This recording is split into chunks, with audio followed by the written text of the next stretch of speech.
President, let me read to you a section of the proposal on infrastructure that's been put out by the White House. Just one section of many sections that's there.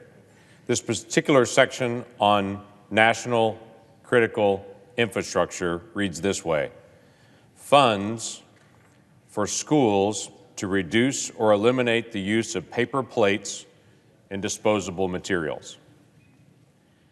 I don't know what your definition of infrastructure is, but I don't meet a lot of Oklahomans that when I say infrastructure, they think school lunch trays. We need to work on infrastructure. And I would tell you, I don't meet a Republican that's not engaged in this issue of infrastructure.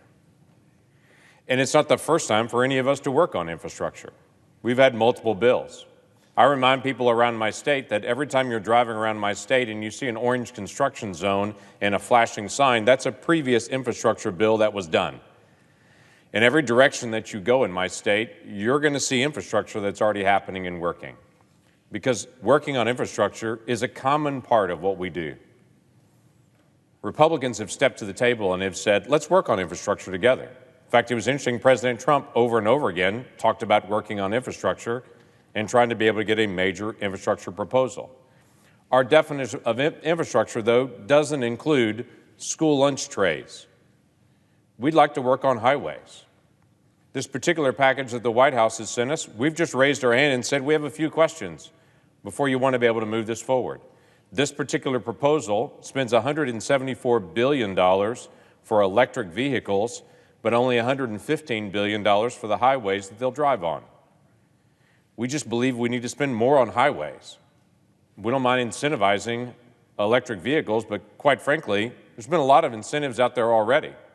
Every Tesla that you pull up next to, when you turn over and see them at a stoplight, you should ask for your turn to drive, because every one of those beautiful Tesla vehicles, the federal taxpayers also kicked in $7,800 in federal tax subsidies for that beautiful $60,000 automobile that someone else is driving. There have been tax incentives that have been out there for electric vehicles. We just believe we need to spend more on actually dealing with our roads and bridges, because they're in major problems. So what can we do? For those of us in Oklahoma, we know full well, I-35, Interstate 44, Interstate 40, all cross in my beautiful state. We're the center of the country in trucking. We're the center of the country in railways. We have the farthest northernmost inland port that's actually in Oklahoma, where a lot of wheat and fertilizer moves through our state coming from the north to get into the ports to be able to get out. We understand the significance of what it means to be able to work on our ports, our waterways, our highways, our bridges, to deal with clean water, to deal with sewage water, to be able to deal with even broadband. All those things are essential for every farm to be able to operate and for every section of our economy to be able to function.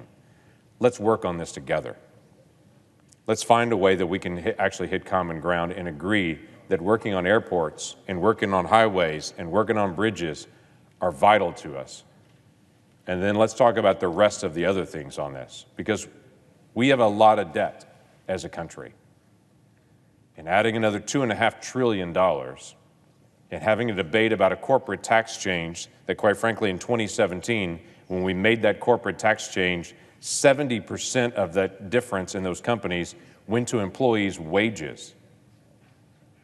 Now to go back and raise that corporate tax again, we know exactly what that's going to mean for employees of those companies and future raises that they may or may not get. So let's actually talk about this, and let's work on infrastructure together, but let's actually work on what is truly infrastructure. With that, I yield back.